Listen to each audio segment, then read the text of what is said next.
Let's get ready to rumble! You can't handle the truth.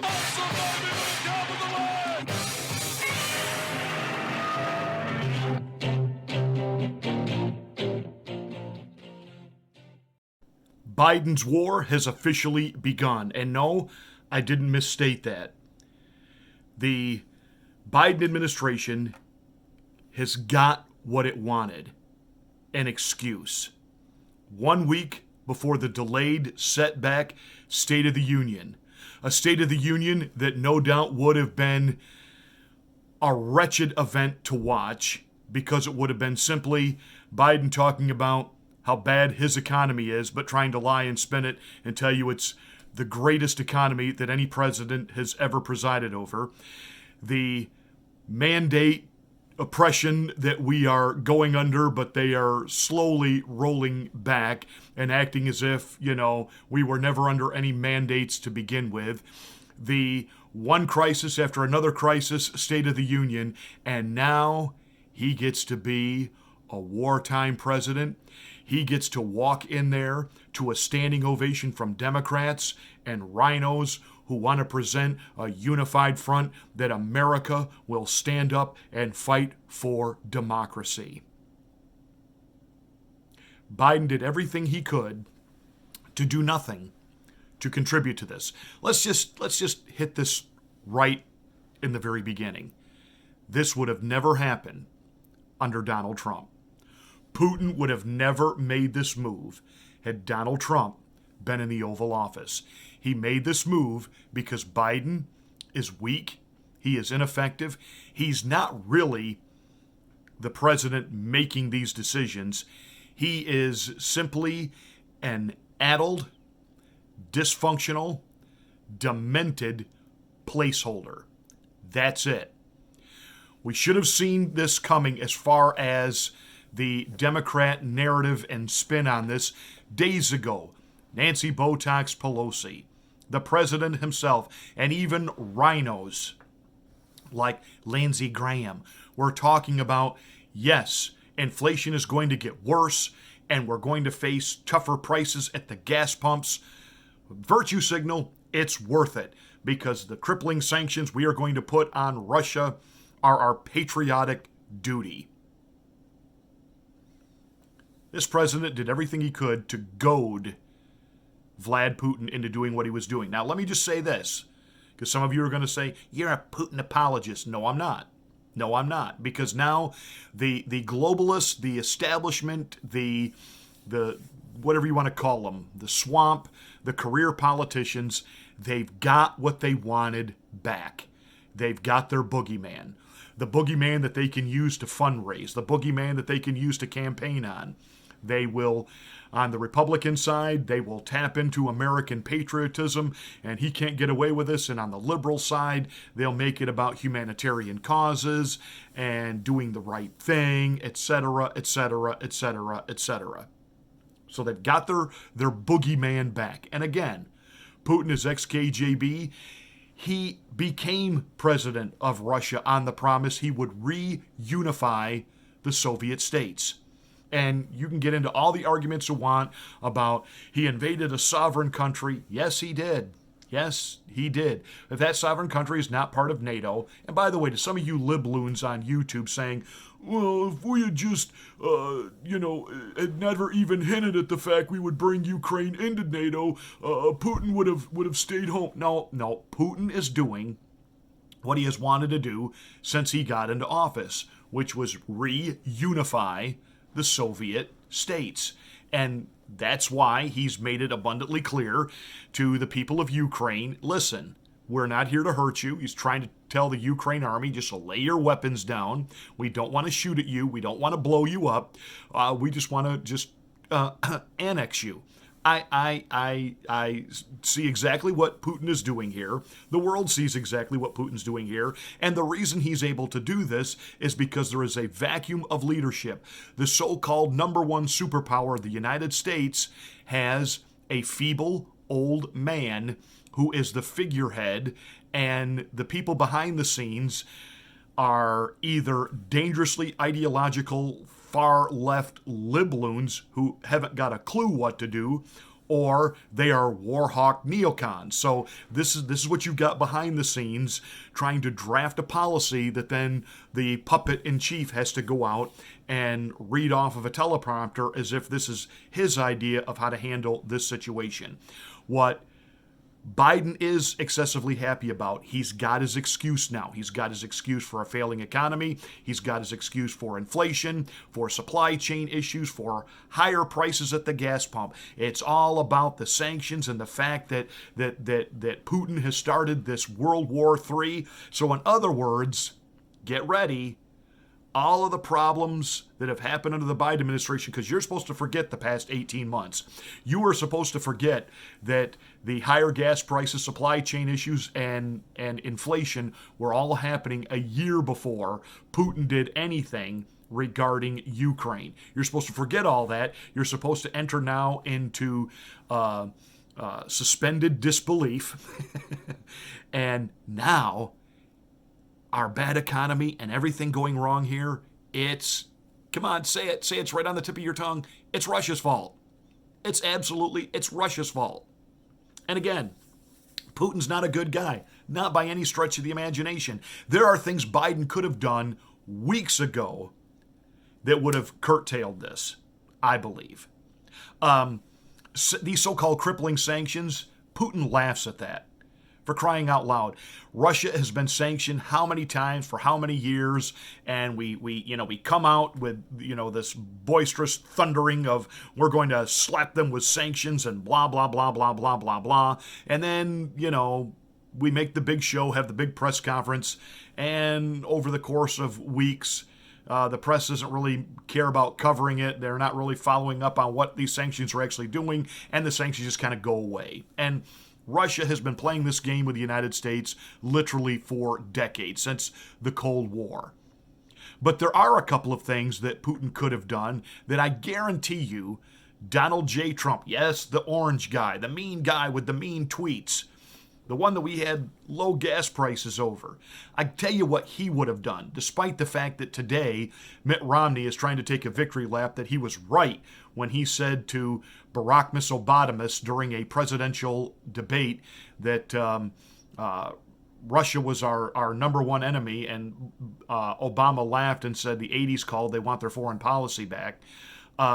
Today, Romney is taking a victory lap to Obama, to Biden, and to Donald Trump, that everything happening right now is those three men, it's their fault.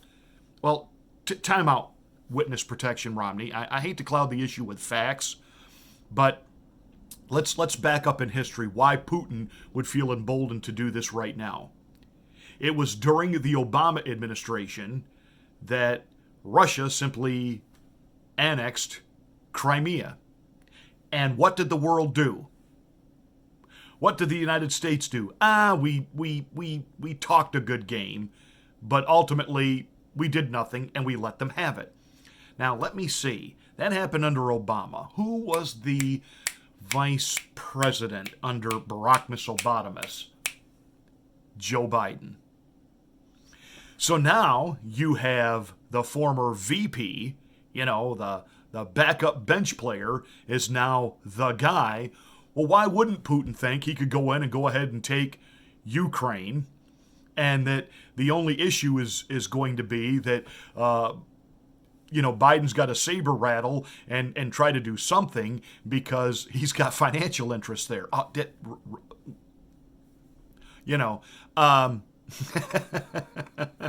Because now all of a sudden you've got the same scenario, and Putin is counting on not only the United States but the rest of the Western nations basically doing nothing. And the reason he can assume that about the other nations is so many of them, including some of the so-called, big boys on the block like Germany, they get their energy from him. Bum, ba-dum, bum. Had Donald Trump been in office weeks ago, he would have told Russia, you're not going to take Ukraine, and he wouldn't have hit them with the generic crippling sanctions. He would have gone straight to Swiss banking and said, not a dime. Not a dime to Russia, not a dime, not a penny, not a farthing, not a shekel, not a mite, nada, nothing, zilch. Not a Bitcoin, not a crypto, absolutely nothing. That would have gotten Russia's attention. The other thing that Donald Trump would have done, well, he would have had to turn the oil back on because he would have never turned it off. Again, the creation of this nightmare scenario where Putin feels like he holds all the cards is the fact that right after Joe Biden took the oath of office, he wanted to play to the TV cameras that he was rolling back everything that Donald Trump did. And he did.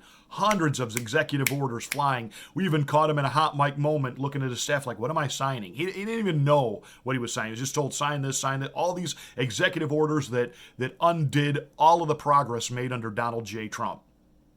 Some of that so-called progress was the shutting down of the Keystone Pipeline.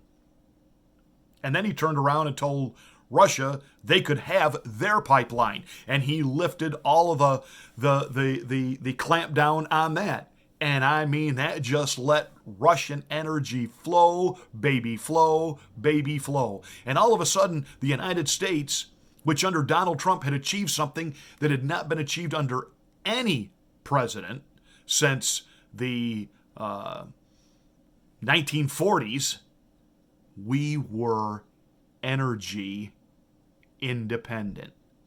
We didn't need a drop of foreign oil. But under the Green New Deal, under this idea of protecting the environment and globalism and global warming, etc., etc., etc., we've got to lead the world in clean energy, renewable energy, save the planet energy, yada, yada, yada, blah, blah, blah, blah. And of course, we watched our gas prices go up. We've watched our fuel prices go up. We've watched home heating oil and propane, everything go up because now we have to go out and buy it. And we have to get on our knees and beg people like OPEC, please give us a deal. Please cut us a break. Had Donald Trump been in office, Putin would not have been able to do this because Donald Trump would have looked at Germany and other NATO nations and other Western nations, and he would have said, not a drop of oil, not a drop of fuel of any kind, no energy of any kind will you procure from Russia. He would have undercut them in price.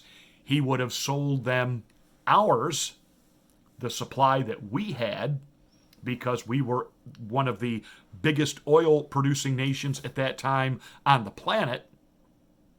And that would have killed Russia, because Russia depends on about 55 to 60% of her economy from the sale of energy. But of course, Joe Biden, having to placate to the left loons who, want to save the planet by denying us air travel. And, we don't need diesel-powered ships. We need solar-powered yachts, which is a fancy way of saying sailboats. So while the Biden administration giving in to the left progressives on global warming, convincing us that you're a family, you don't need a car, ride a train. It doesn't matter that you live in an area that there isn't one, ride one anyway, ride a skateboard. We will consume less fuel. Because why? The rest of the world was just going to follow our example and they were going to turn to green new energy just because we were. What a bunch of bullhock that was. What a bunch of just liberal utopian hogwash that you get from people like AOC. In the real world, the people that are the worst polluters to this planet, Russia, China, are still the worst polluters to the planet. Now, President Trump would have turned off access to international financing through Swiss banking. He would have made sure that our partners, that other Western nations, didn't buy a drop of oil from Putin. And China, who would have gladly bought up all of Russia's extra oil, President Trump would have put pressure on them with the continued trade war and basically would have said, we will buy nothing from you if you buy oil from Russia. Bum, bum, but see, that's what leadership does. But you see, Biden is not simply weak and ineffective. Everything here is falling apart under his command, his leadership. This, believe it or not, is a gift for him. This is a gift for him. He gets to walk into a State of the Union in a week to a standing ovation because we must stand with the American president. And you watch the narrative now that's going to go out from the lying, legacy, corporate, corrupt mainstream media. The propaganda that's going to go out now is you are a bad American, you are a traitor if you don't support this war. Again, I'm not giving Russia a pass. Russia is a bad dude. Vlad Putin is a bad person. These are not good people. This is what it is, in the sense that this is Vlad Putin doing exactly what he said he was going to do: reunify Russia. There's a reason that these kind of things don't happen when men like a Ronald Reagan or a Donald Trump sit in the Oval Office, because they keep peace through strength. Not peace through rhetoric, not peace through, the way the Carters and even the Bushes and the Clintons and the Obamas gave North Korea money to behave. No, it was the way Donald Trump showed everybody how to do it. You stand up to them and you say, you're not doing this. Lob one more missile in that direction, I'll remove you from the planet. We're in a situation now where Russia feels that nobody's going to really go to extensive war over this. It's not like the Europeans have a big stomach for another worldwide conflict on their turf, their terrain. So Biden will get out of this what he can, which is the excuse for what's going to happen with our economy. And he will ride the whole patriotism type thing. Funny though, this is a great way now that they will shut down things like freedom convoys and any type of dissent, because right now we need to be what? Unified. All of a sudden they're going to like words like democracy and patriotism. They will have completely changed the definition of what those mean, but all of a sudden they like it. They're for it. Because now they have an agenda. And the agenda is they've got their excuse, because, again, the whole crushing of the Freedom Convoy in Canada was about not crushing riots. It was about crushing dissent. This will be used as more blanket reason for censorship. We can't have disinformation about this patriotic duty of ours. Here we go. Here we go. Here we go.